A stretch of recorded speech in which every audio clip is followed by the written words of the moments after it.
All right, we are back with more NFL coverage, and in this one, I'll be covering a few more developments here. Some came before the combine, and a few more have come just as recently as today. I was also planning to tack on a bit of a mock draft that I did do earlier on, but I lost the file for it.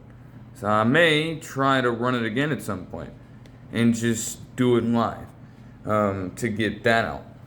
But man, and I've had to dive into the combine in full. Some stuff is looking very promising on that front. I can't even lie to you.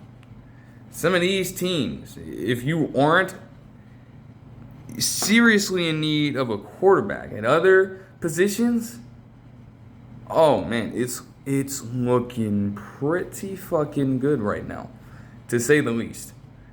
But to get straight into the developments for this video, the 49ers apparently had Kwesi Adofo-Mensah working back in their personnel department in terms of front office positions. And, I mean, I suppose it would make sense. It was sudden to see Kwesi Adofo-Mensah get fired in the fashion of which he did last month. But at the same time, the Vikings at that point, between the lack of hits that they had in the draft and the direction in which they were more than likely going to have to take this season as a result of some of these untimely moves, they figured that it was the best idea to just let Kwesi Adofo-Mensah walk free and try to hire another person in that position. To this point, they have not found an individual to replace that spot just yet. But with that being said, it's kind of where things got started for Kwesi Adofo-Mensah.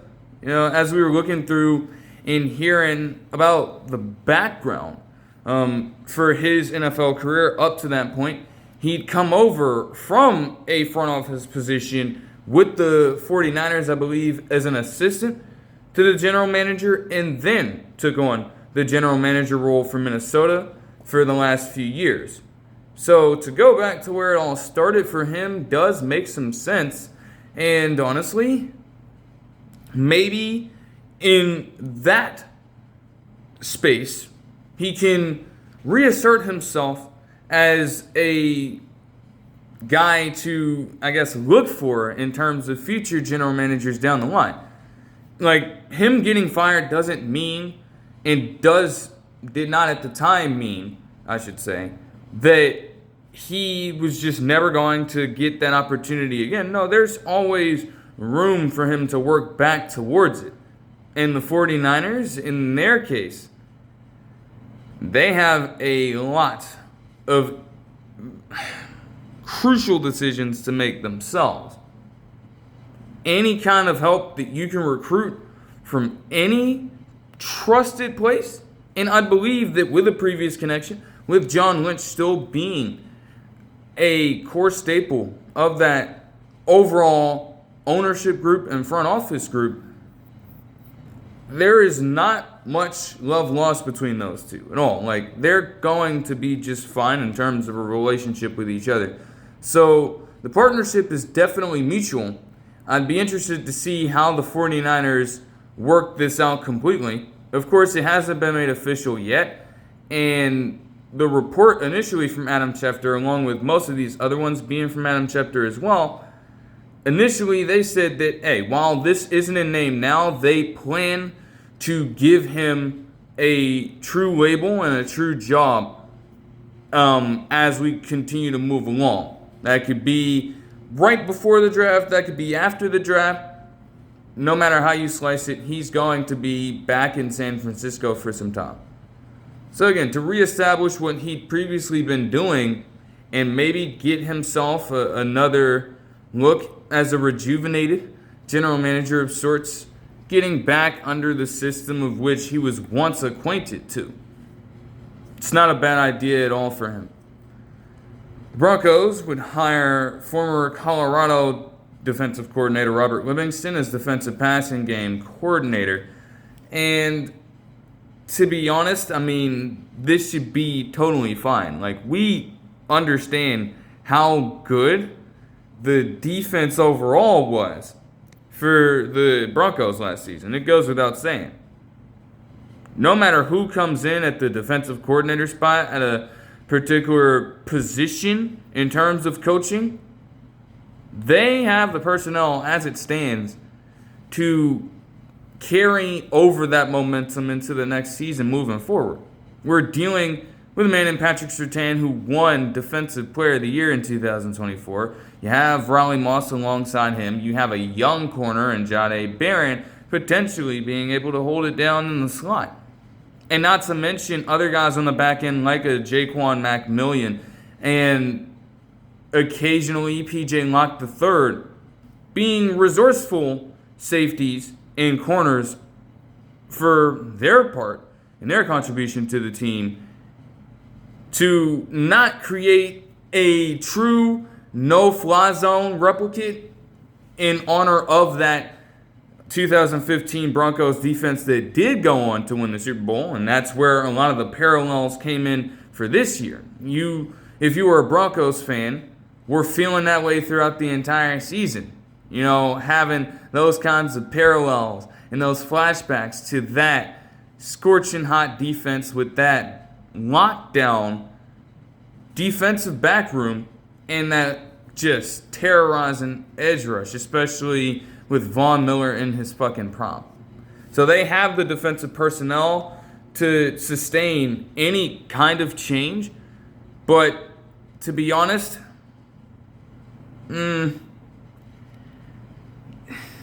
it's not like he's taking on the full-time defensive coordinator role in name. It's handling just the passing game.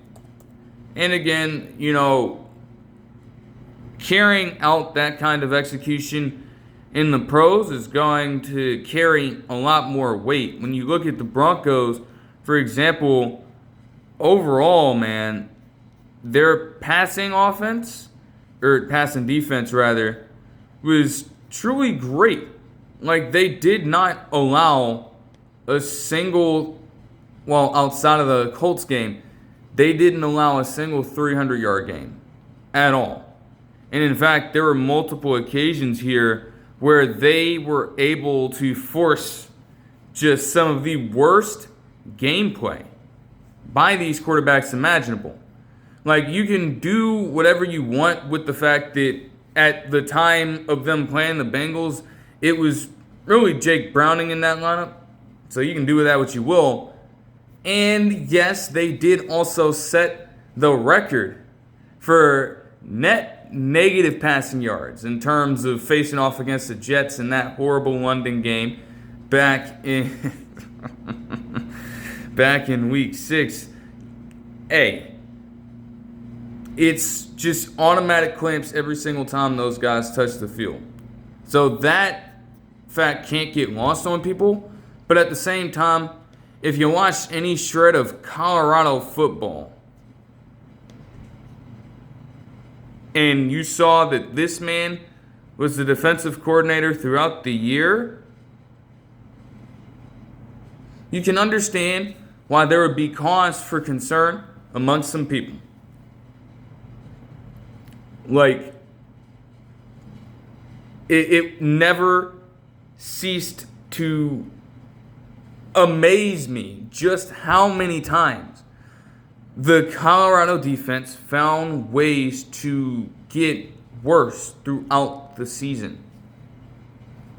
Truly. And it's not like the talent was all bad. They had some quality players. Like, I think they did lose, certain guys like Hill Green, for example. He went to Alabama to get away from this horseshit unit. But they had some guys return that were pretty solid. So how in the world do you continue to take steps back as an overall defense? Because they still themselves couldn't run the football on offense, and you just amplified those defensive problems way more. They still couldn't stop a lick in terms of the run game. And they were getting shredded more often than not through the air throughout the season. more than likely they ranked out as one of the worst defenses in the FBS. Again, in terms of carrying it over to the pros, there are cases when it works and cases where it doesn't. For example, the Bengals have had Al Golden for some years now, and he was previously at Notre Dame fielding a pretty respectable defense, to say the least, with some quality players. And we know how the Bengals defense is right now. You have a guy like Jesse Minter or Mike McDonald, pick your poison, coming from Michigan as DCs and going on to do what they've done in the NFL, especially on the defensive end, with every single team that they've been a part of. So this move, to me, it could be okay. The Broncos roster is good enough, but depending on if he tries to implement some form of his own scheme or not, we'll have to see how this looks like. As long as Vance Joseph is there, honestly, I'm sure he's calling the shots. So Livingston is just going to have to conform to that reality. But if there is any sort of influence from him in terms of how things are structured, this could be something that forces potential regression. Because I just can't trust a man who did what he did at Colorado, leading that defensive unit, to now carry over some sort of expertise to the fucking NFL and one of the best defenses currently in the entire league. You're not helping them in that situation. But I digress. The Bears would grant Tremaine Edmunds permission to seek a trade, per Adam Schefter. And honestly, I think that makes sense. As the Post alluded to, and as has been made common knowledge overall, the Bears have got a lot of defensive backs overall to pay. Specifically, they are in danger of losing all of Jaquan Brisker, Kevin Byard III, and C.J. Gardner-Johnson, and they need to find ways to keep at least one of those guys in that locker room. I would think they would go balls to the wall to try to retain the rights to Brisker. There's no way that you lose him. There's no way. Like Kevin Byard III, if you don't want to re-sign him, he's definitely an established veteran, but he'd be a bit older at that point. Okay. If you don't want to re-sign C.J. Gardner-Johnson, fine. I don't have an issue with that. You've got to do everything you can to keep Jaquan Brisker. And so if it means losing potentially the best linebacker you have on the team, you'll do it. Of course, Jaquan Brisker is such a versatile player that he's gotten snaps at linebacker in bits over the past few years. But obviously, once they brought Tremaine Edmunds over from Buffalo, man, even though the results haven't always shown it, he himself has been a productive player for this team. There's no other way around that. Now, that being said, he did take a little bit of a step back this season in terms of pacing. He had, overall in the year, 4 interceptions and 9 pass deflections with 112 tackles. So he's consistently been elite with this team. The thing is that he missed a few games with an injury throughout the year. And so once that happened, they had to have some other guys like T.J. Edwards step up and handle the workload on the defensive end as essentially a guy who can call out all of the plays and be the quarterback of the defense, as they do say. I just wonder, honestly, will there be smoke here? Even if he is granted permission to seek a trade, doesn't necessarily mean that he'll go for one. But there are a few teams out there that could be looking for quality run support in terms of a linebacker. when Tremaine Edmunds is at the peak of his powers, he's legitimately one of the fastest in the NFL at that position. And his ability to run sideline to sideline and make tackles on time and with precision is ideal for a defense who lacks at that point of emphasis right there. Also, it's not like he is terrible in pass coverage. He can more than hold his own. So he's got the ability to play all three linebacker positions at any particular point if you need him to. If you need him to blitz, he can more than do that for sure. So he's a Swiss Army knife. And again, it's been the case with him for a few years now. He's been working at it. You know, with Chicago, he had 335 overall tackles and 11 TFLs, along with 9 total interceptions. So he'd been starting to do a little better in terms of rounding out his entire game. And this guy, if he does end up being in this position, as I've said, he's already going to be one of the more highly sought after prospects in terms of free agency in this overall thing. Straight up. I haven't heard if, there were any stories out there about him potentially moving to such and such team. Those things haven't been put out just yet, at least to everything that I've seen. But again, there are definitely suitors for this. Like, if this stands, especially as the new league year begins to kick in, and even beforehand with some of the moves that I'll have to get into in just a sec, they are dialing up that phone, relentlessly trying to get their hands on him.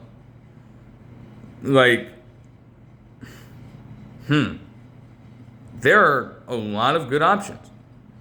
I'm looking at teams like the Falcons. I'm looking at teams like the Cowboys.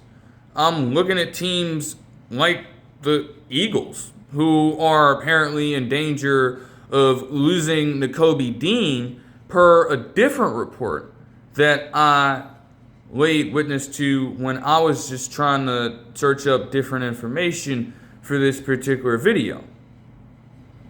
And Nakobe Dean said flat out he's more than likely going to test free agency. So that could be tough. Those are spots to look into. And of course you have your AFC suitors as well, but just thinking about this in real time, those are teams that are going to at least have interest. It really comes down to whether or not they have the assets to be able to make that happen. And honestly,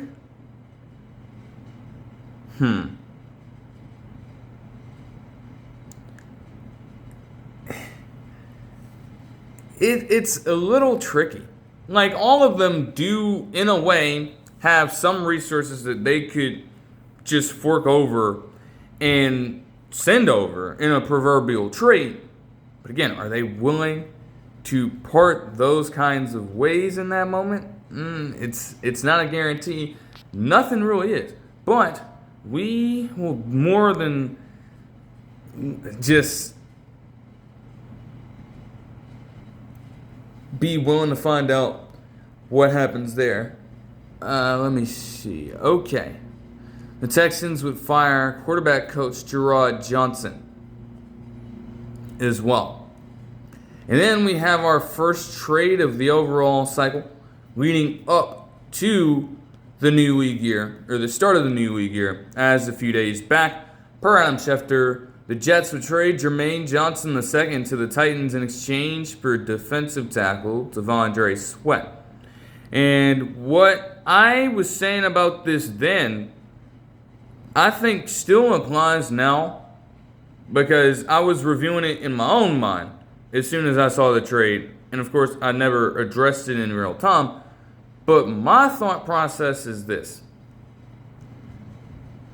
The Jets want to do as much as they can to try to engineer a sort of replacement for Quinnen Williams in terms of gaining some potential for interior pressure, and also moving on from someone who they may view as a little expendable. I find it interesting that Jermaine Johnson II was in this position because, to be honest, to start out his career, he truly was a player that was ascending for this team. I mean, he came right off the bat after being drafted in 2022 and just lit it up. You know, he had to work himself into a rotation, which is natural. And then by 2023, he garnered himself a Pro Bowl nod while gaining 7.5 sacks along with 55 tackles and also an interception this season. Truly emerged as one of the more promising pass rushers, young and rising pass rushers in the league at that point of time. The main thing that has derailed him really comes down to the injury he suffered in the 2024 season. Because he only ended up playing 2 games that year. Missed the entire rest of the year trying to rehab and get himself right for the future at that point. In 2025, the Jets' defense overall was nothing to really write home about. He himself was okay, but he wasn't really breaking the game that much. Plus, with that injury taking place, opportunities to rush the passer are going to dwindle because at that point, it was Will McDonald who began to take over a few more reps from him and get a lot more of the overall focus in terms of players to build around. Will McDonald IV could have found himself in the same position here. I mean, you think about it like this. Will McDonald and he, if I'm not mistaken, they are going to be around the same age. Like, Will McDonald literally turns 27 on June 4th, and Jermaine Johnson II is already 27. So for them to come in as older rookies, you're not going to have to worry as much if you are the Jets about paying them long term if you don't have to. And you factor in that the injury derailed Jermaine Johnson's the second season. And it's like, we at that point do have some reason to believe that you could be a long-term mainstay. But at the same time, we got to see a little more.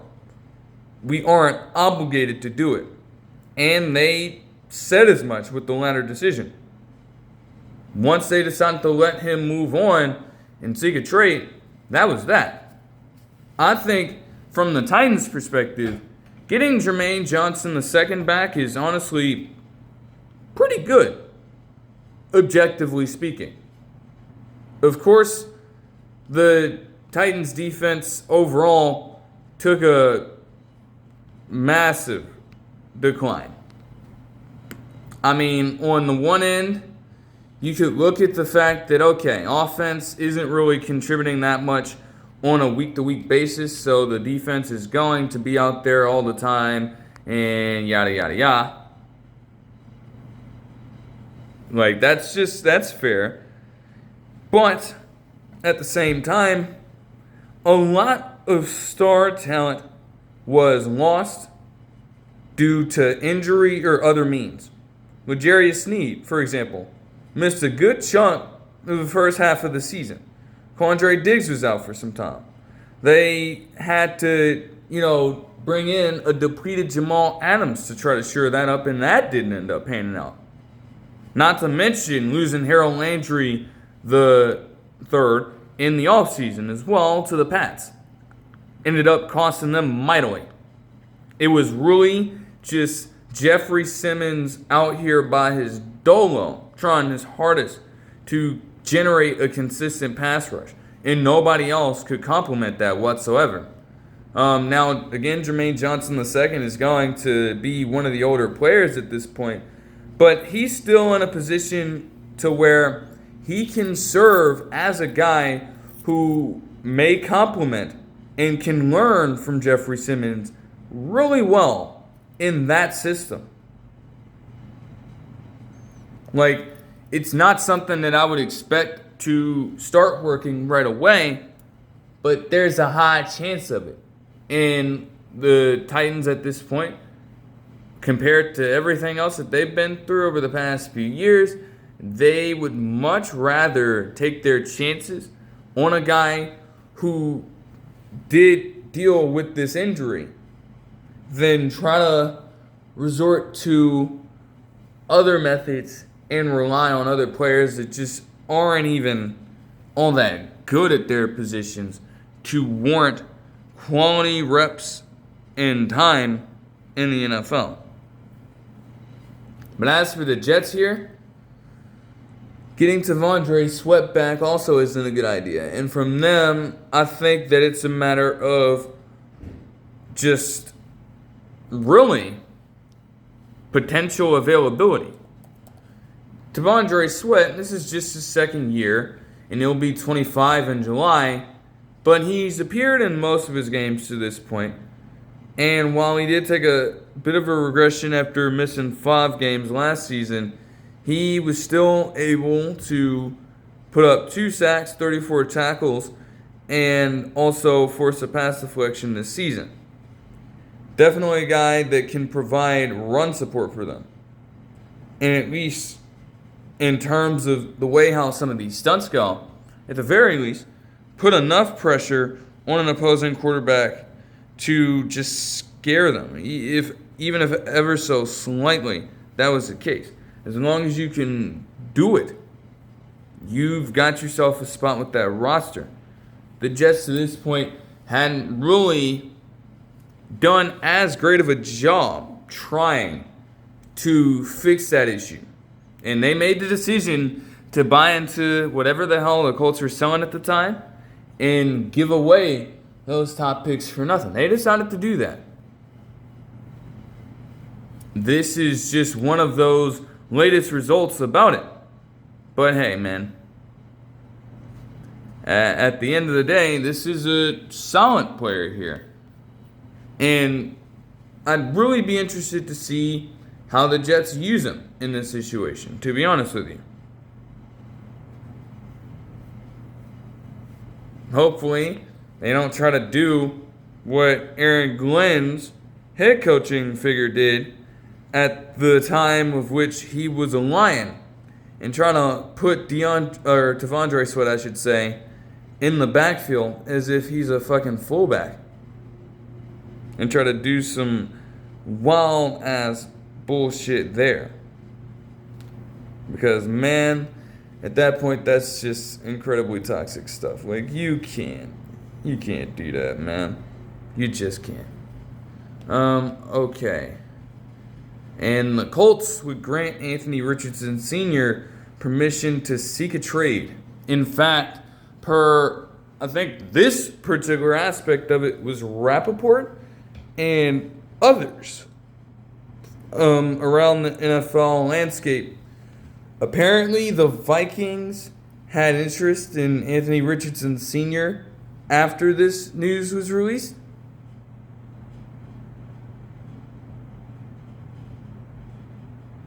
Like, that's just insane to me. You're telling me that 2 guys who have struggled to this point in terms of Anthony Richardson Sr., some of it through no fault of his own, because you can't control him literally just getting completely rocked in his eye by a random object. You can't do much there. But at the very least, dude, you have got to be able to at least show me something to work with if you're going to have them move completely out of initial position just to get this man.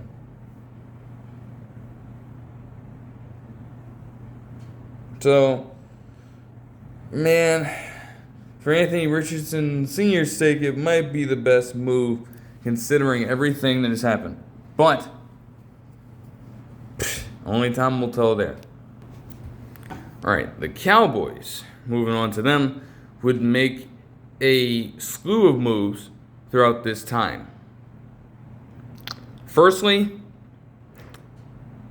they did exactly what you would expect them in Jerry Jones to do in franchise tagging George Pickens. They officially did it. And only just like a short time after I did the recap for the last video. In fact, in terms of NFL coverage. Soon after that, you get a report saying that they actually gave him the franchise tag because they still could not figure out logistics on a potential long-term contract for the man and his agent. It's like, at that point, man, like, what the fuck is going on? What's going on, man? I mean, it's literally George Pickens' 25th birthday tomorrow. You couldn't even give that man a proper look to try to get that man something secure for the long term. No, you just want to tag him just for the fuck of it. It's crazy, dude. I don't understand. How much more were you expecting out of him exactly? Like, were you expecting him to come out and put up the first 2,000-yard season and get you all the way to the Super Bowl? And even then, I can't guarantee that Jerry Jones would fucking franchise tag or would give him a full-time deal with this team. Even if we want to keep on bringing up the argument that, you know, some of his maturity issues and flare-ups might have cost him a shot at a long-term deal, I'm not totally supportive of that point.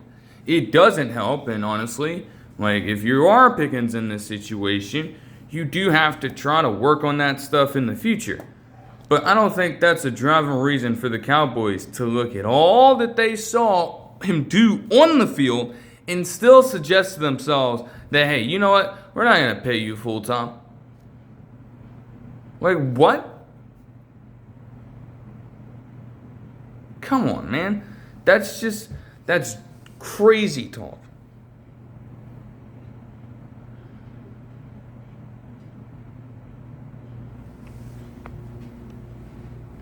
I believe that in terms of overall franchise tags, with the way how it is, I saw a different post about it recently today.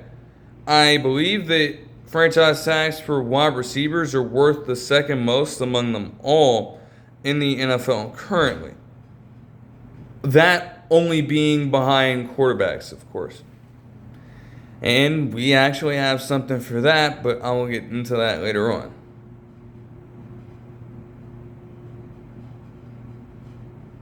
Like, hey, man. So, now at that point, it's like, okay, you are going to franchise tag George Pickens. From the outside looking in, maybe you are trying to make another pair of crucial moves to improve a team that honestly needs quite a lot entering this free agency period. Maybe that's reasonable. But what exactly is the plan looking like for Dallas at this point? And that would be my question after hearing something like that. It's like, okay, if you're going to franchise George Pickens, all right, what is your overall backup plan? How are you trying to get this roster completely on par with other competition around the league? How exactly are you going to manage that? Because having that kind of flexibility in terms of being able to tag a player and then go out, conduct everything you have to in free agency, it's cool in theory. but only if you're willing to get out there and spend that dough. At the very least, the Cowboys would follow that up in time with doing something of that sort to, at the very least, lay the foundation down, as they would restructure the contracts of all of Dak Prescott, Tyler Smith, the offensive guard, and CeeDee Lamb to create over $66 million in cap space. And honestly, between all of the moves made last year that whiffed, to have that kind of money get back into their books and used to their advantage now, that's gotta say a whole hell of a lot, to be honest with you. It truly does. That is a decent amount of money to work with. It's one of the better front office in, I guess, salary cap situations you could ask for in the NFL, given where the Cowboys were at previously. But again, what they gonna do with that, nobody knows. After we get news about that component of things relating to Dallas, it was detailed by the NFL and per Adam Schefter as well, that salary cap was going to raise by at least $22 million to $301.2 overall.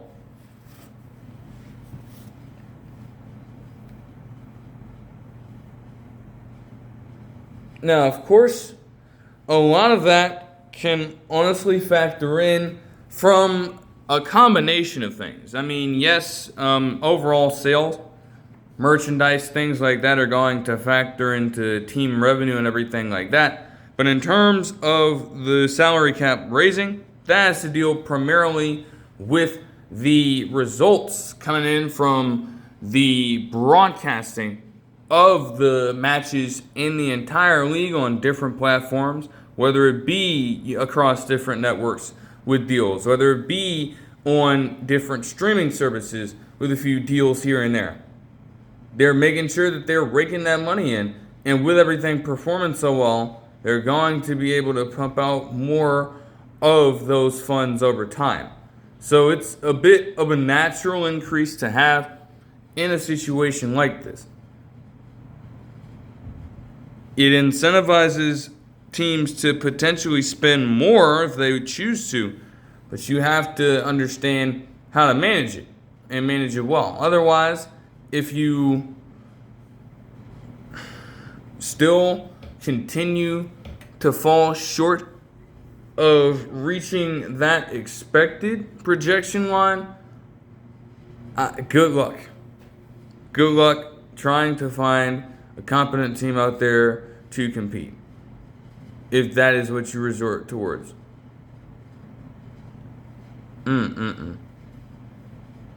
Alright, from Adam Schefter, this hasn't been confirmed yet, but apparently it's been detailed that the Dolphins are willing to release Tua Tagovailoa after June 1st.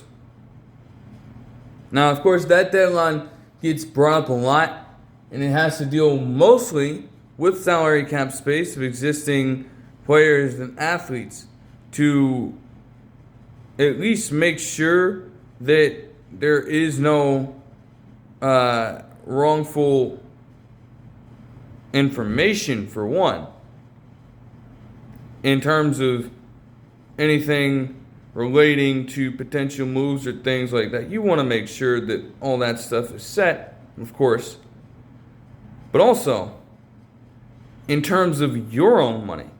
Like, yeah, when you get into some cases of different players and just needing to go and needing an entirely new situation to deal with, maybe that's reasonable, but it comes with a debilitating cost for these teams, to the point where they're completely cap-strapped no matter what they do.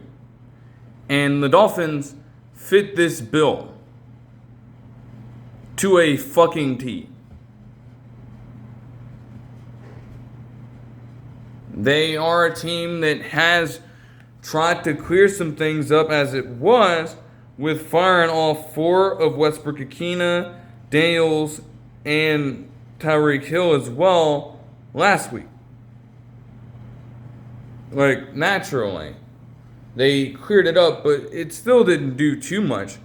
And so they'd still be somewhat penalized for everything that's going on there.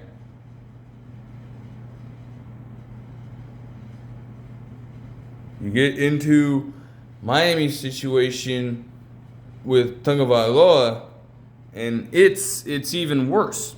As this report alluded to, per Adam Schefter, it would cost them around $99.2 million in dead money for a straight-up release of Kirk Cousins.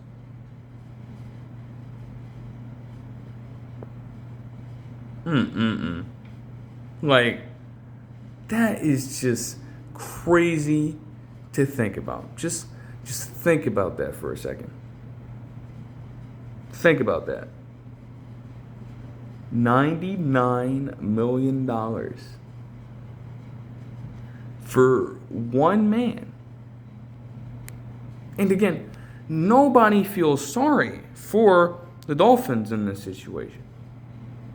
That's a tough move to have to make, but at the same time, that is the risk and reward of going all in for a quarterback that you have trust in terms of their contributions to the team and an overall belief system in with Tagovailoa, especially around that time, as it was looking like in 2023 he was taking that next step forward into being one of the better quarterbacks in the NFL.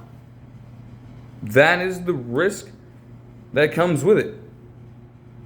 Shit's heavy as hell. Postponing it and releasing him after June 1st would merely shed off just a little bit of that dead money cap. It's a very small fraction. Not going to come away with a whole lot. So it's going to be tough generally for the Dolphins if they want to, come away with key positions throughout this trade deadline or as we go through the new league year. More than likely, they are going to be a team that has to rely heavily on the draft. Heavily on it. Like, yes, they have some of the same wide receivers. But, of course, they lost Tyreek Hill at this time. And I'm sure that if they wanted to recuperate that with somebody extra special alongside Jalen Waddle to take the burden off, you're probably going to want to go with somebody younger. Because, said player is possibly going to ask for a similar amount of money, if not more if he's a little younger. So, at that point, why would you even bother dealing with that at that point? The best thing that the Dolphins can do is try to keep their pockets as clean as possible. And that's honestly what this move or potential move does for the Dolphins. Like, at the very least, it tells the masses, that you are considering moving forward with a completely different voice at that quarterback position. They'd already established it in pretty much everywhere else, from the GM and Greer being fired to the coach and Mike McDonald being fired. At the end of the day, there is another person that could be deemed as responsible for this. And that would be Tua Tagovailoa in terms of some of the other antics on top of what I've already mentioned. And he has done nothing but take steps back since that 2023 season as well. So teams are going to question, even if they want to take a chance on Tagovailoa as a bit of a reclamation project, especially with what he did last year. There's no way that ends up happening at all. No way. All right, moving on to a pair of moves from the Vikings. As they apparently, when the new league year is processed, they plan to release both Aaron Jones Sr. and Javon Hargrave. Looking at them both, starting out with Aaron Jones Sr., it's just tough for him. Because, honestly, since that final season in Green Bay, everything's just been so weird for him. Between trying to find a role and, frankly, doing so for a little bit with the Vikings. It's not like he's completely gone away. He's still been a productive player. But for one reason or another, apparently, they just do not see him as a long-term plan. And, I mean, I guess from that standpoint, you can understand it a little bit. Now, you got to go all the way back. If you are the Vikings in this situation, to think about a lot. I mean, they haven't had a consistent running back, when you really think about it from this lens, since Dalvin Cook. Prior to the injuries and the wear and tear getting to him, he was their bell cow, unquestioned running back one. And once they decided to move on from him, we're just scrambling at this point to the next best guy. And frankly, even with Aaron Jones Sr. being productive, even with Todd Chandler even emerging as a potential candidate, they've never been able to find that caliber of running back since that point. Overall, the combined clearance creates at least $18.65 million in cap space between the two. And with some of the other moves as well, I guess just to, preface that, they also say if a trade is found for Aaron Jones Sr., they'll decide to do that instead. But barring that, they just plan to release them both. That's the plan. So, I mean, hey, dude. It's all just a ploy to try to move on from, players that cost as much money while being not as important to the dynamic of the team. Clearly, their strength right now is in their defense and the fact that they are paying a man in Justin Jefferson who has one of the most expensive wide receiver contracts in the league. So to focus solely on those two things is already eating up a bunch of their cap room. And as I'm trying to preface this point, I'm seeing right here on this article from NBC that they are about $43 million, or were about $43 million over the now expanded cap space for this season in terms of projections. So you have to, again, resort to any measure you can. And with them not being key pieces to the roster at this point, with how some other things have emerged, it's like, okay, you don't need to hang on to these guys for too much longer. Yeah, last season for Aaron Jones Sr. with the Vikings was fine, honestly.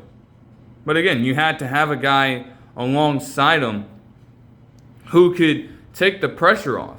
And, I mean, for a while with Minnesota, it is, again, back to what I've been saying, like, they've intended to do it. But it hasn't been perfect. Not at all. I mean, obviously they had Jordan Mason trying to flank him as the power option. Because it's not that Aaron Jones Sr. can't do it, but again, at 30 years old at that time, going on 31, you have to understand that he's going to be far more susceptible to injuries at that time.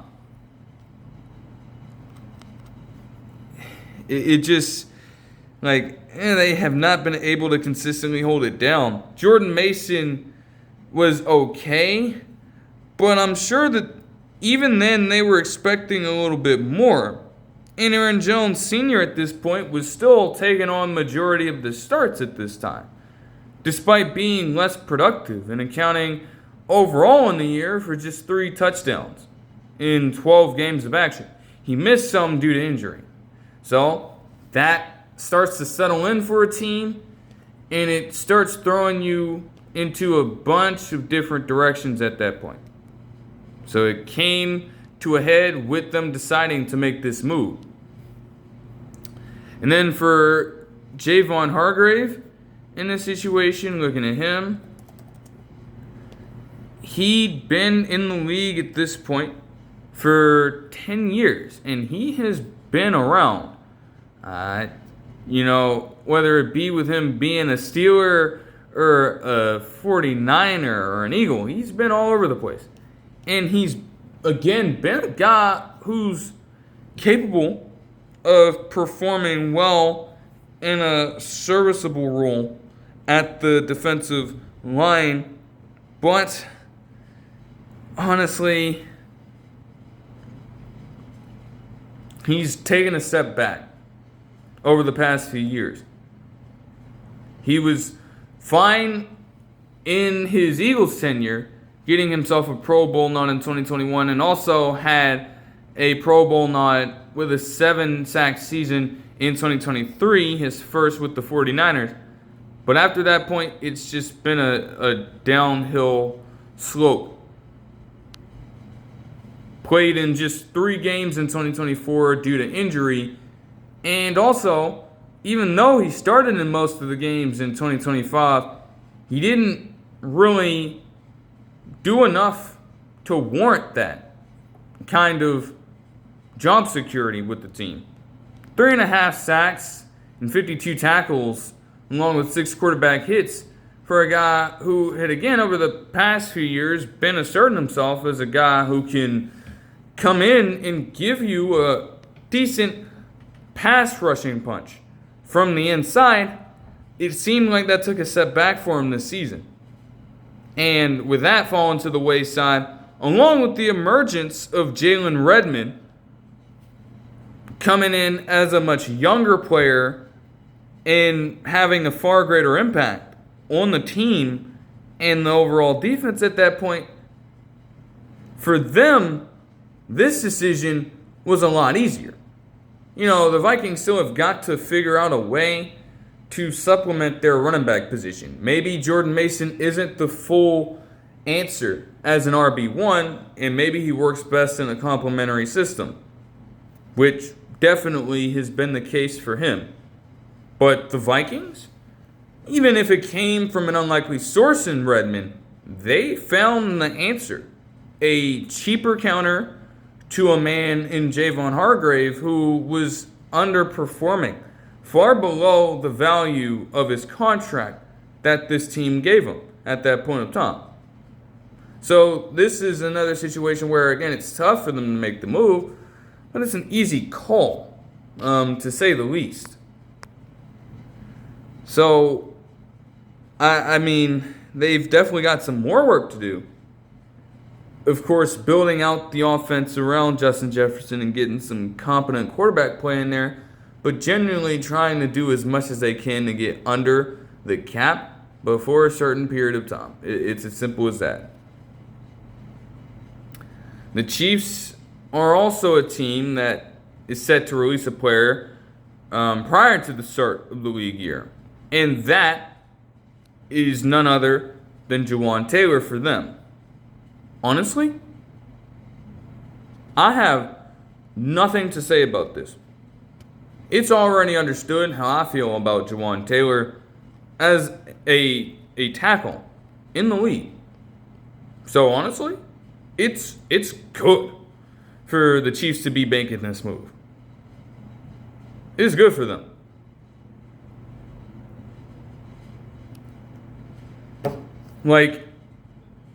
Patrick Mahomes, one can say that he definitely took an overall regression this season.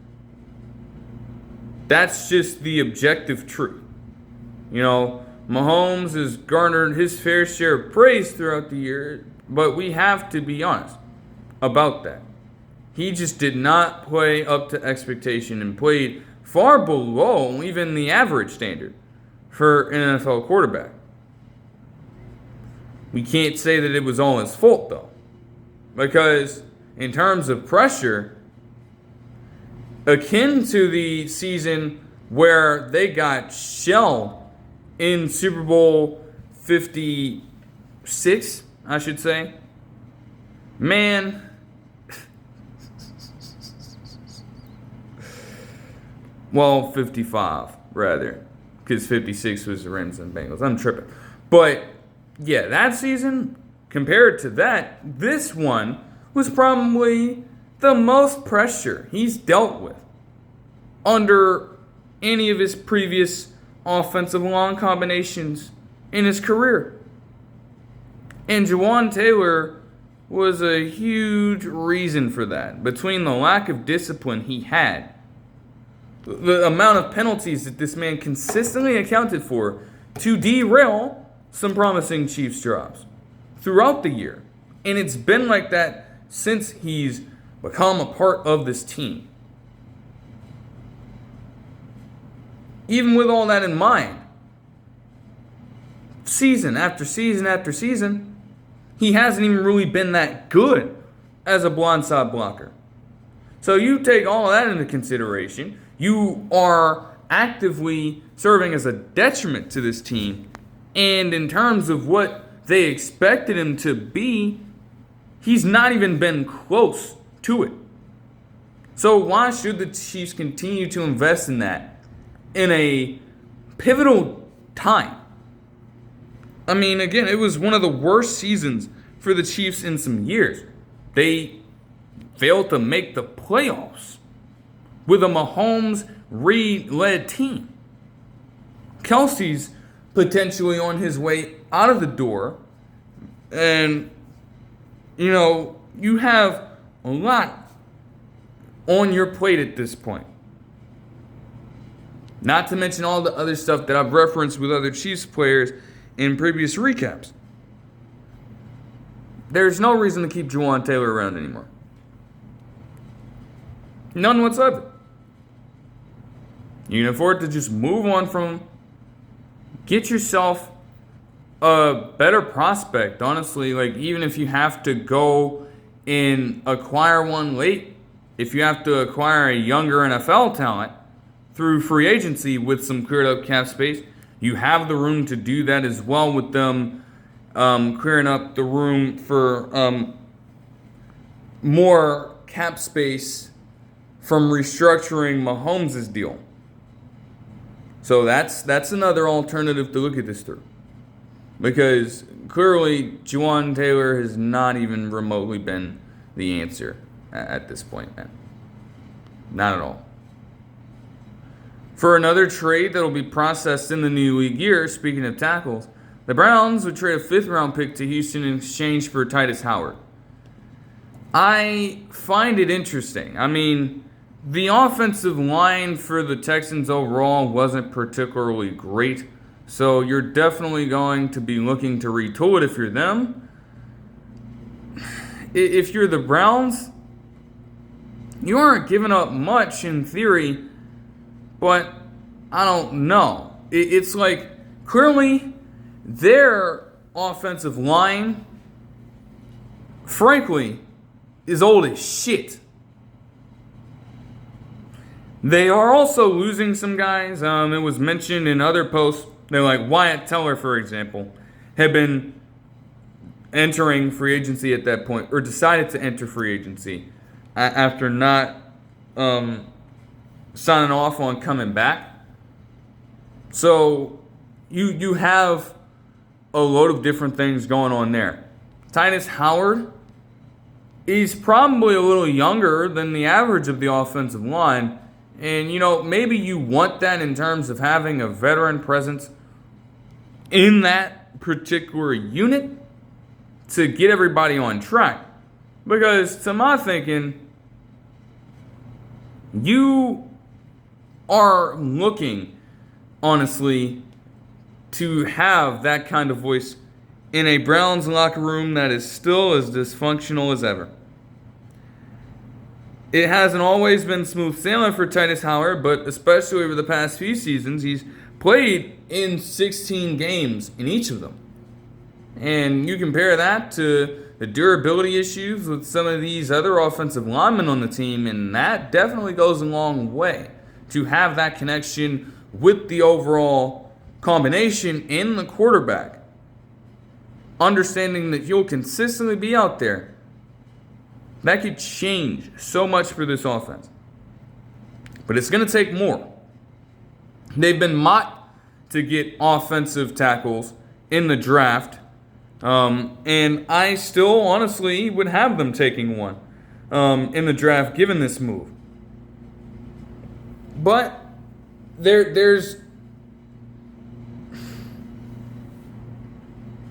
got an interesting pool. Because, for example, Jawaan Jones, let's say, he didn't really appear in much action. This is a guy who was drafted as a 6'8" tackle.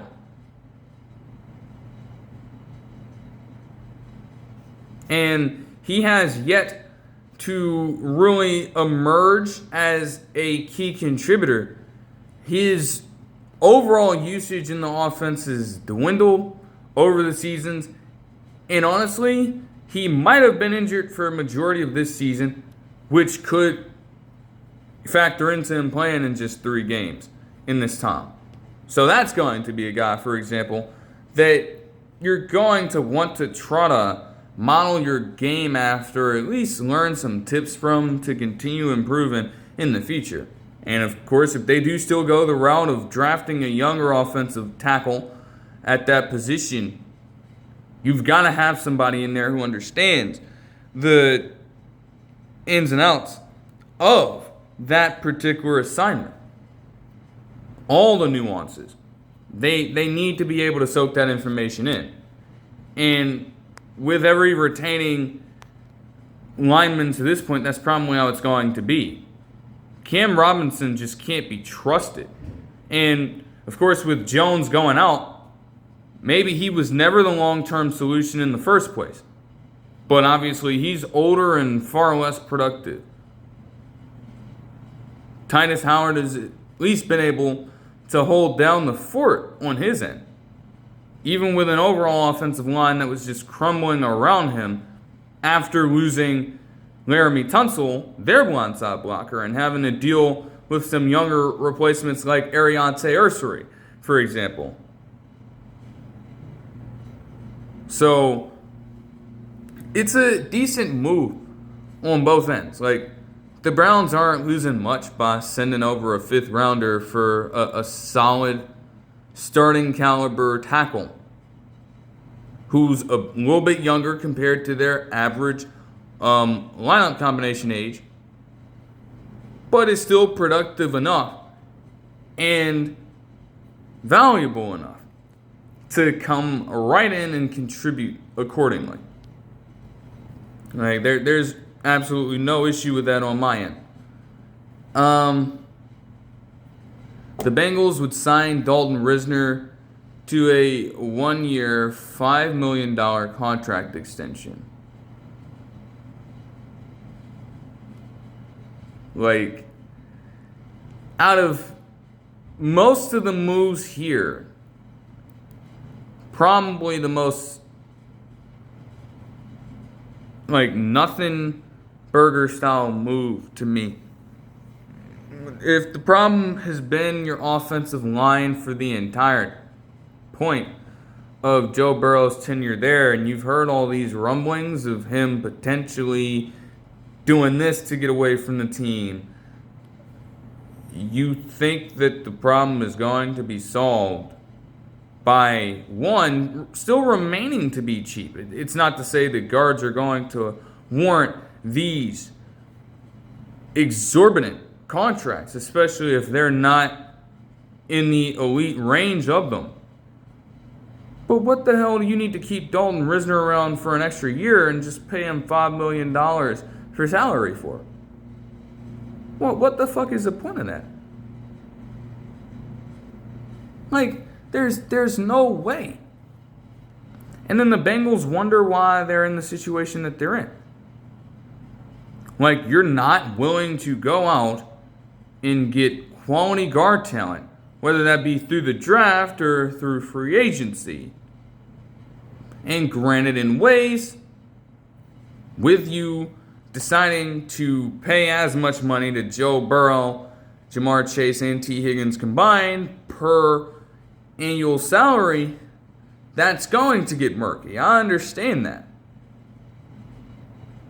Still, this is where the cons of that kick in mightily. Because if you had more room, you could probably go out there and do this instead of just settling for somebody as mediocre as Dalton Risner at that position for a single fucking year. That does nothing. For another recent trade that just happened yesterday, that will be processed in the new league year. The Texans trade a 4th round pick to Scruggs and a 2027 7th rounder to Detroit in exchange for David Montgomery, making it their 2nd trade of the day and giving up another player on this offensive line. In Scruggs' case, he's a fairly young player, was recently drafted. I believe he was picked up in like 2023, yes. He honestly, he hadn't done too much with this team. In fact, he took a step back in terms of overall usage. His snap count dropped mightily to just 351 total on the season at that position, and he made only 1 start while playing in all 17 games, appearing in them, but being used far less. So the Texans were definitely viewing him as expendable at that point. Frankly, most people on the offensive line would be considered as such because of the way that they performed, especially when you look at, 1, run blocking. One of the worst rushing units in the entire NFL. Even when you understand that their running backs were injured, they just were not productive at all. And that blocking up front certainly didn't allow these younger, more inexperienced running backs to be able to create rushing lanes and opportunities to run through gaps that way. It was not conducive to anyone's success at that point. And then obviously, we're going to look at how things went in the playoffs overall with just a general lack of protection. Even if you want to say that C.J. Stroud did have some objectively downtrodden performances and could have definitely put himself in situations to release the ball quicker, to elude pressure at a much more convincing rate than he did at the same time. When you have protection just crumbling down like that so quickly, it's going to be difficult to make decisions.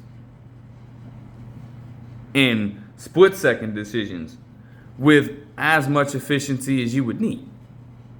So they had to get out of this somehow. And honestly, with a return, it's worth it.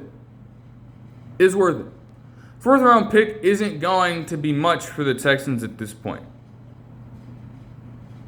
And they've got a lot going for them still. Like, consider this. Tank Dell, for example, is still actively in rehab. Now, it's going to take him some time to get accustomed into the overall flow of just moving around again in a natural way. It's something that he's still working towards. But you consider that, and Tank Dell was a 3rd rounder himself. Definitely, when he was playing and healthy, a pretty interesting wide receiver to look into. While he might have been a little older, it was definitely C.J. Stroud's or one of his, I should say, more reliable targets at that point. And that caliber of player is something that you are not always going to find in later rounds. So again, moving on from a fourth rounder is nothing in this situation. You can try to get as much and maximize on your other draft picks throughout the upcoming one in Pittsburgh in April. But to get David Montgomery back, given all I've just said about the rushing game last season, they couldn't have found a better contingency plan. They just couldn't have. While Joe Mixon and Nick Chubb, especially when they're healthy, are great running backs in their own respects, neither of them have been healthy. Joe Mixon was essentially out for the entire season. They wanted to frame it as, oh, hey, he has a chance to come back later in the season. Then week after week after week, his injury just continues to be up in question. He's continuing to go through the rehab, and the status for these games continues to diminish into pretty much doubtful and out territory before he was placed on injured reserve. Then Nick Chubb started off the season completely hampered to that point. And while he did return, as much as I hate to say it, for a man who had consistently before then been averaging one of the highest yards per carry averages on a minimum amount of rushing attempts all time in their first 6 or so seasons, for a running back, completely tailed off in that front. And it has a lot to do with a physical component for him as well. We can come after the line and say, oh, they were terrible run blockers. But Nick Chubb was still not at that peak form. And granted, when you go through an injury like the one that he dealt with in his lower leg, it's going to be hard to recapture that kind of essence about yourself as a player.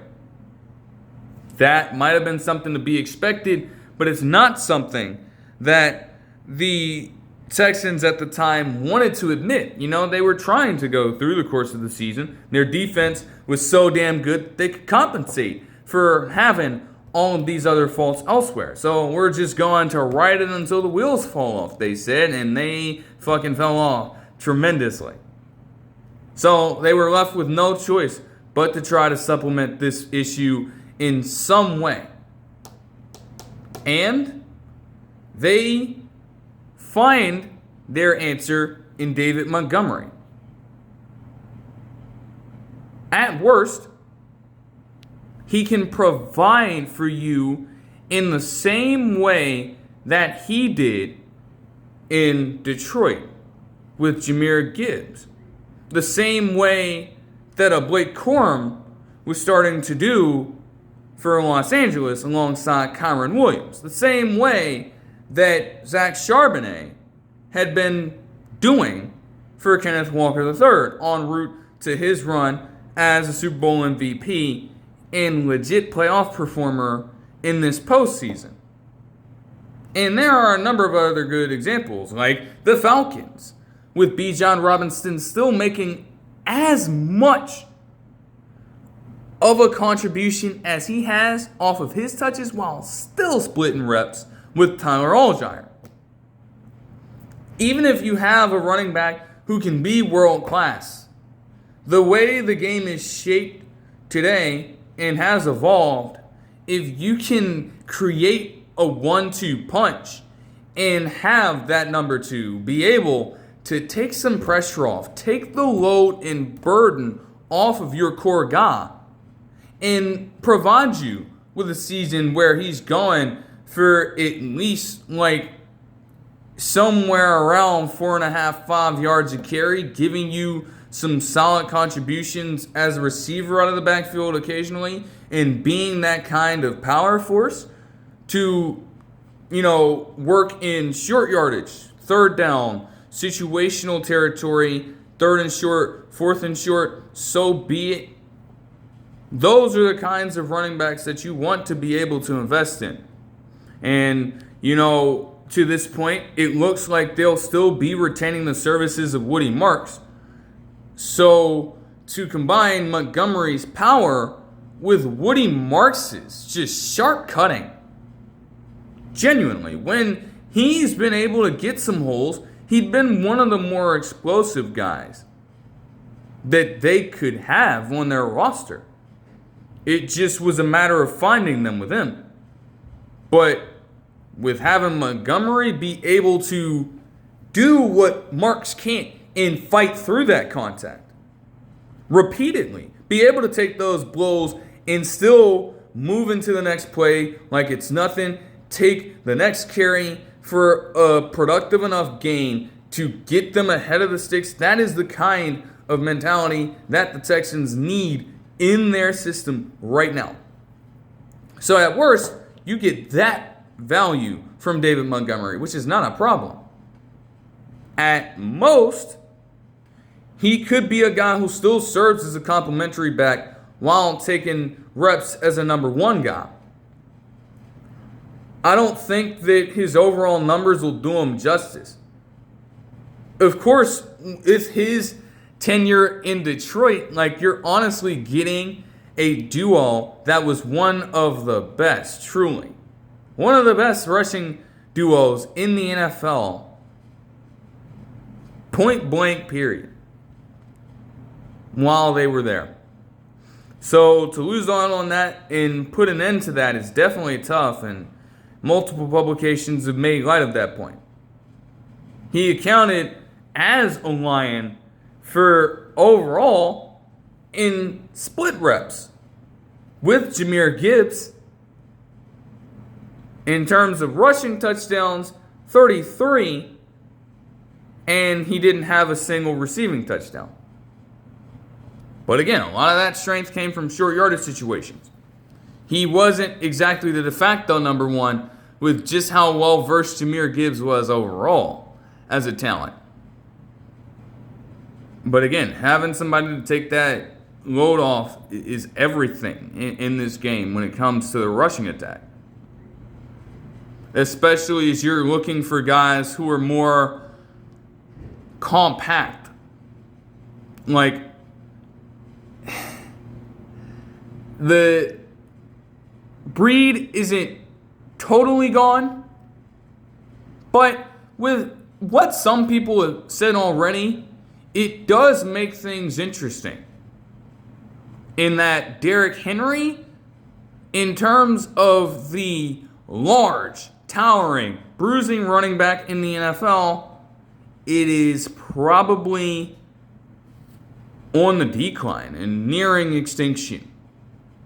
Because you want more compact guys who can get slippery in space and be able to slip through tackles as well, while also having the ability to serve as receivers out of the backfield.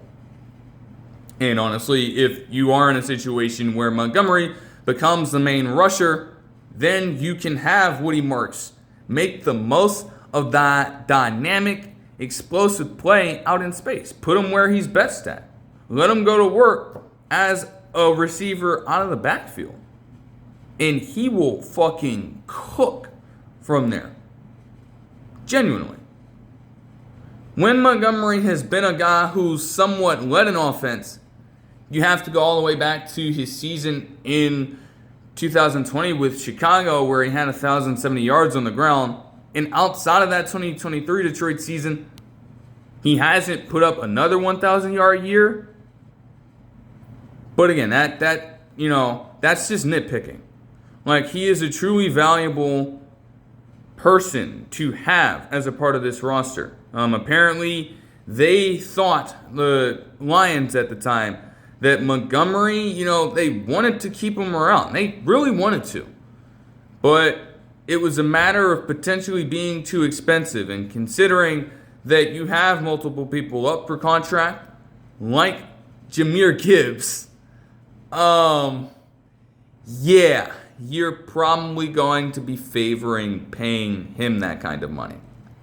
And with the shelf life of running backs, I guess they view it as that we can find a different power running back in a number of different ways.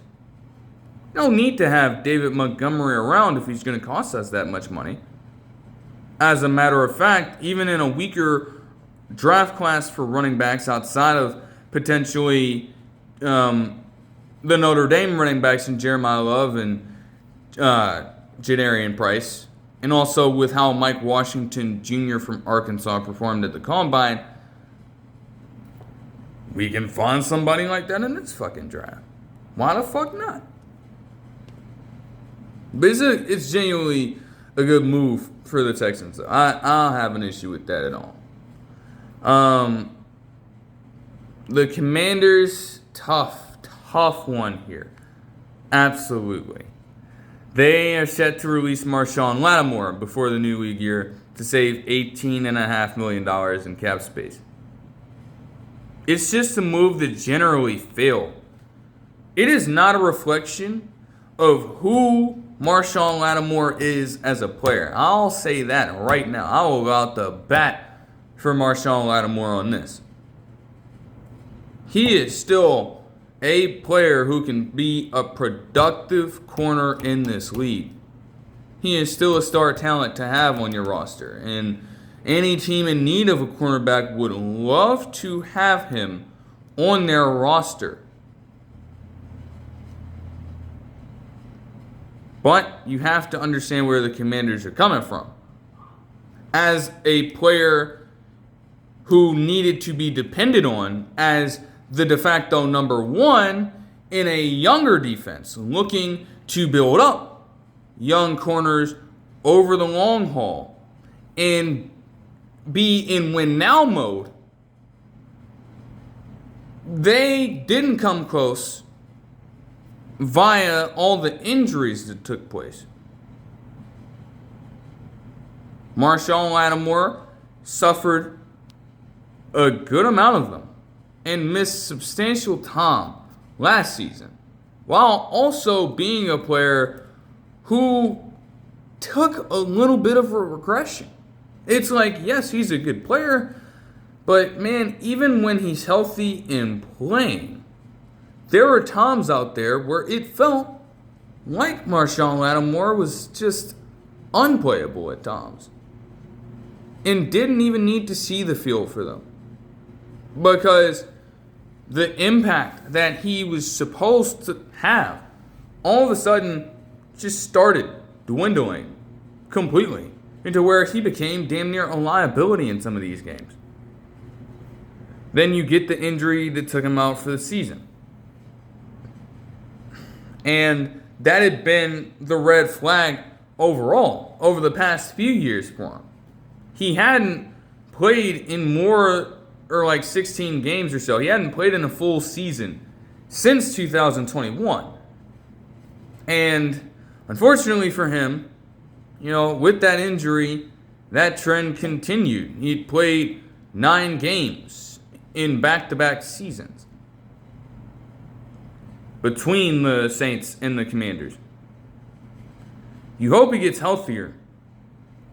And you hope that for a team who might be in need of a corner as he transitions into being a 30-year-old as of May 19th, as a potential number 2 guy, a complimentary piece for a corner to work alongside, that could be great for him moving forward, because he's still got that starting caliber quality about him.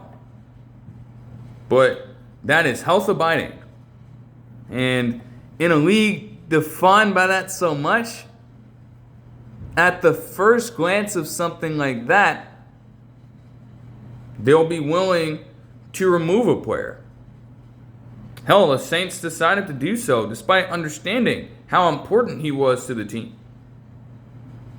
He's your problem, they said, and it's essentially taken that same trend as of this point. So that's definitely unfortunate. The Dolphins would release Liam Eichenberg, and the Lions would release Graham Glasgow to save $5.5 million in cap space. The Texans would release Jimmie Ward to save $750,000 in cap space. The Falcons are set to play a game in Madrid in 2026. The Jets placed the franchise tag on Breece Hall, which is worth a year and $14.29 million, as it did raise up previously, and there was a post from Adam Schefter detailing all of the values for franchise tags across all positions for this upcoming season. Why didn't Breece Hall just take this opportunity to leave? Why? Like, I guess there's still a chance to do it. He's got to find a way out of here. He is too talented of a player to continue wasting away in the football dumpster fire that is the New York Jets. You know, at the trade deadline, there were rumors floating around that the Chiefs had gotten close somewhat to potentially acquiring Breece Hall via trade, but nothing came about with that.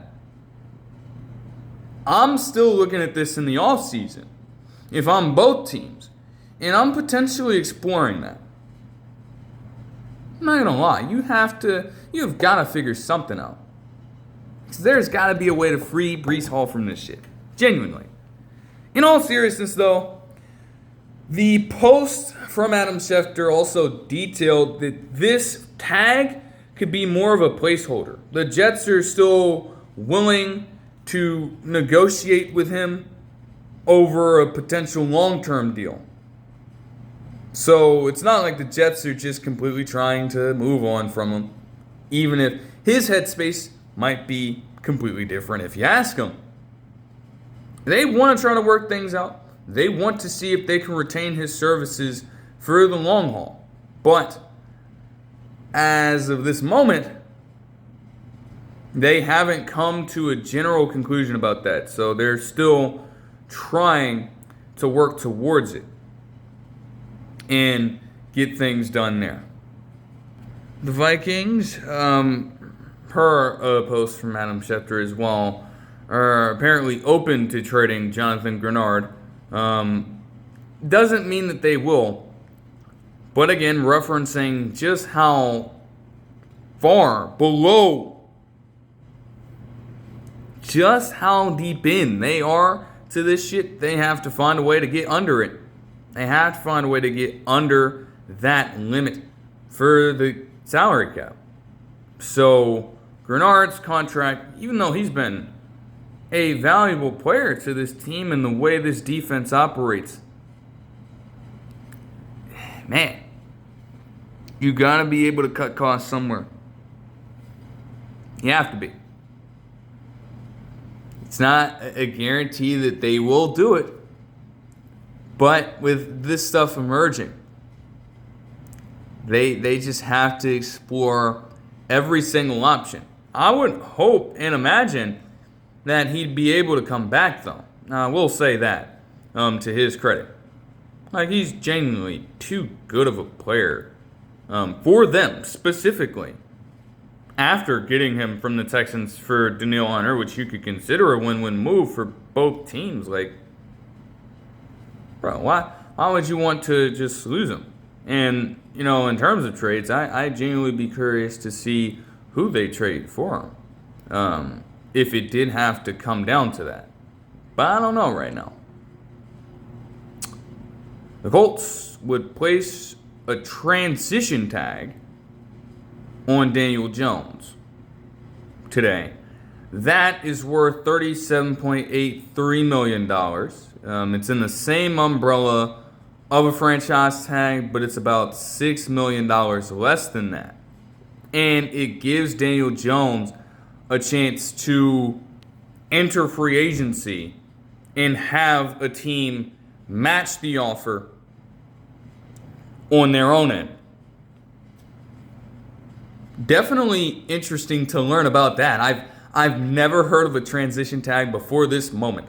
So it's always nice to be able to learn something new there. And I guess it makes sense from their perspective. Daniel Jones honestly did enough to show you that he has the potential to be the face of the quarterback position for this franchise moving forward. But with him suffering an ACL injury and around the midway point of the season, understanding that it's going to take him a little time to get back and get right in preparation for the upcoming season. And of course, with a general sort of, I guess I could say decline in terms of production right around that midway point of the season as well. Even though there's promise, you still have yourself a few questions here. You don't want to lose Daniel Jones for nothing, and you want to be able to have some sort of plan around this if things do go wrong, considering that Anthony Richardson Sr. is now also being granted permission to seek a trade, as I previously mentioned. You want to make sure you try to do this right.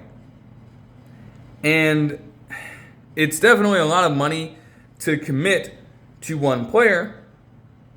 It's not exactly a franchise tag, but in terms of, that salary being that expensive for just this lone year, it keeps some general restrictions elsewhere. The Post also mentioned that because of it, they could not franchise tag Alec Pierce. Now, they still want to retain him, as reports have suggested, and work out a long-term deal with each other. But they can't run from the grind by trying to stave it off on a single-year contract for him. Because that, again, for wide receivers is the second most expensive sort of tag in the NFL currently by overall positions. So there's just no way that you could make that work logistically. And Drew Dalman, interestingly enough, from one of the latest posts from Adam Schefter that I saw before getting into this video, he decided to retire from the NFL at the age of 27. And, this is a similar thing here. Because as a Seahawks fan, the same thing happened with Connor Williams a few years ago. In terms of just unexpectedly, out of nowhere, seemingly retiring from the NFL after a short period of time, being a center in those positions and being a part of a team who shows promise to contend. And again, just retiring for whatever unknown reason. Same way, just unexpectedly, without a whim, really, just out of the NFL like that.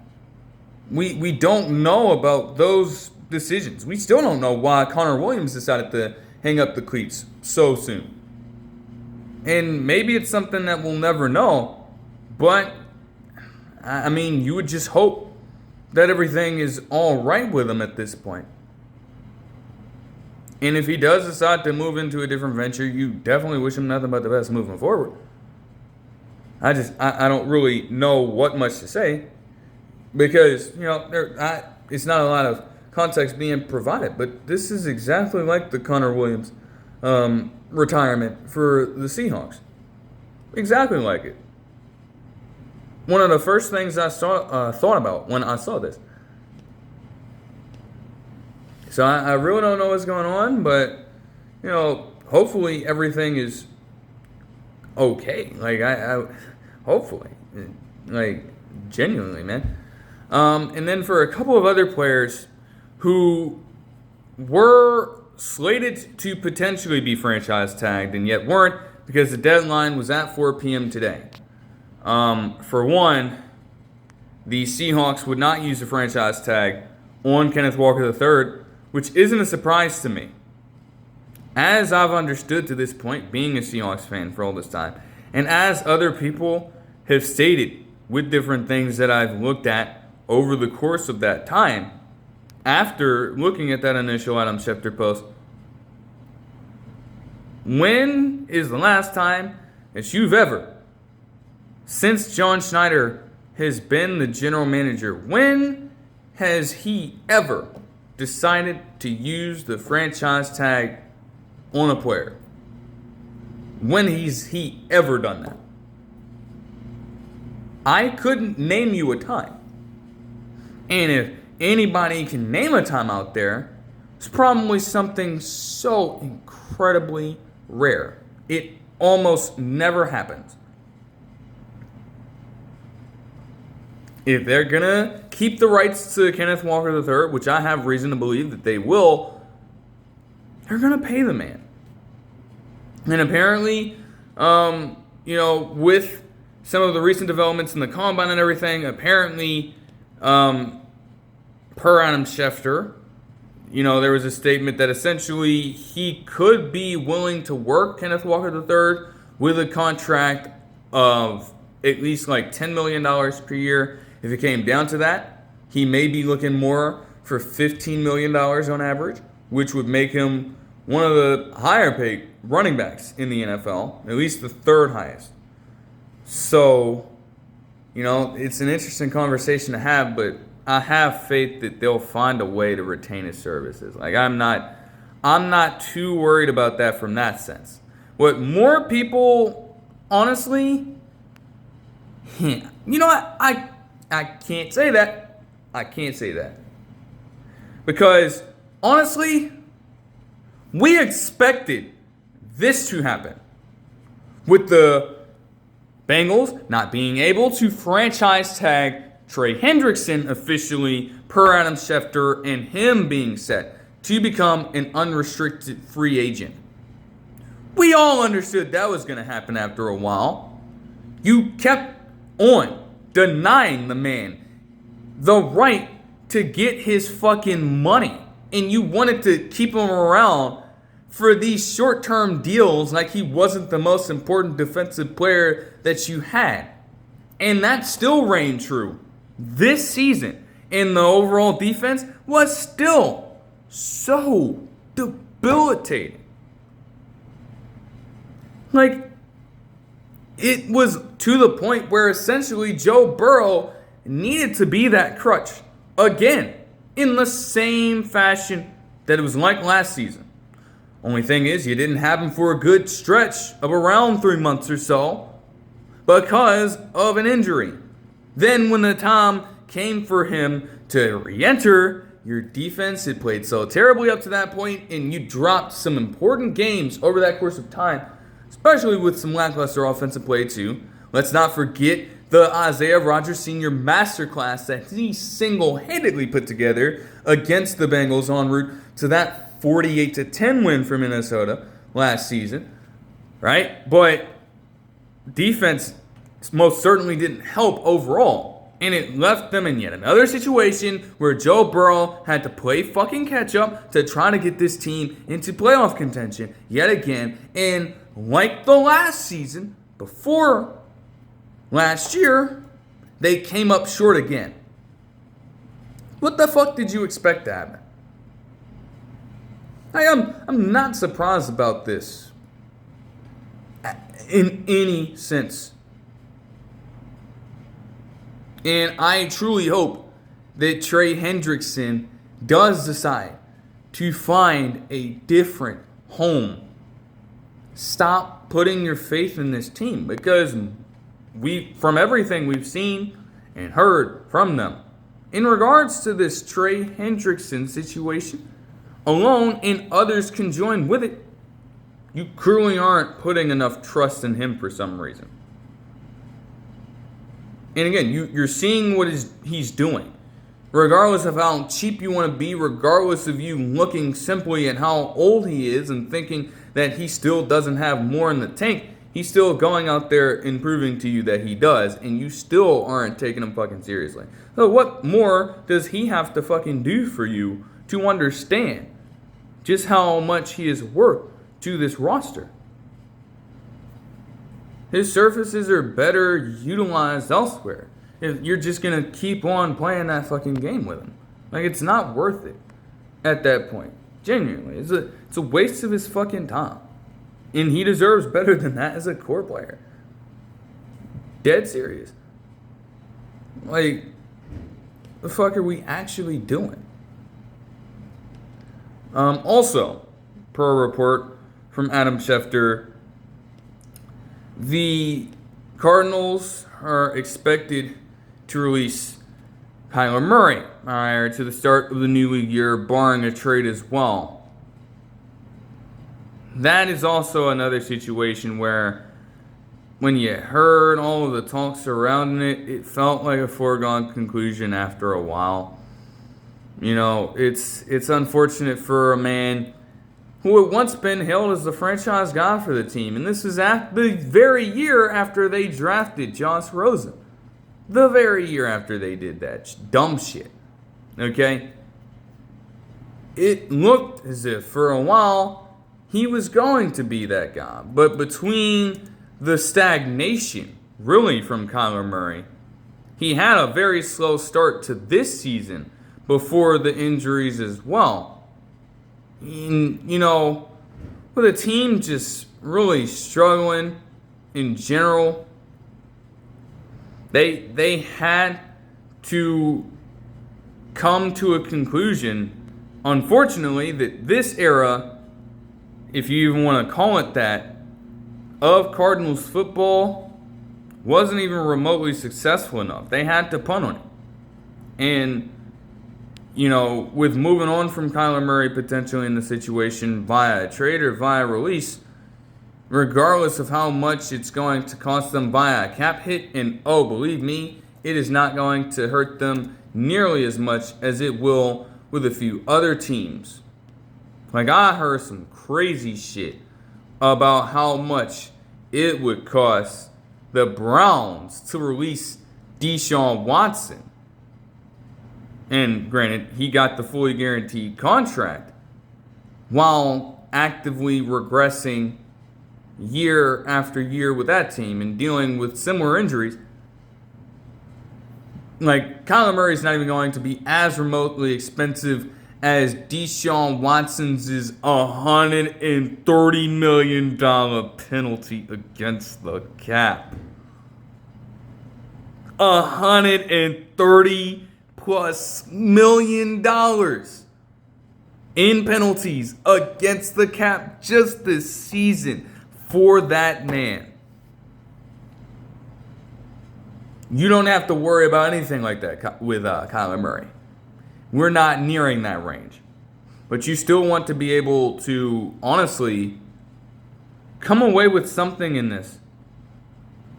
To flat out release him and eat that gives you some more cap room to work with.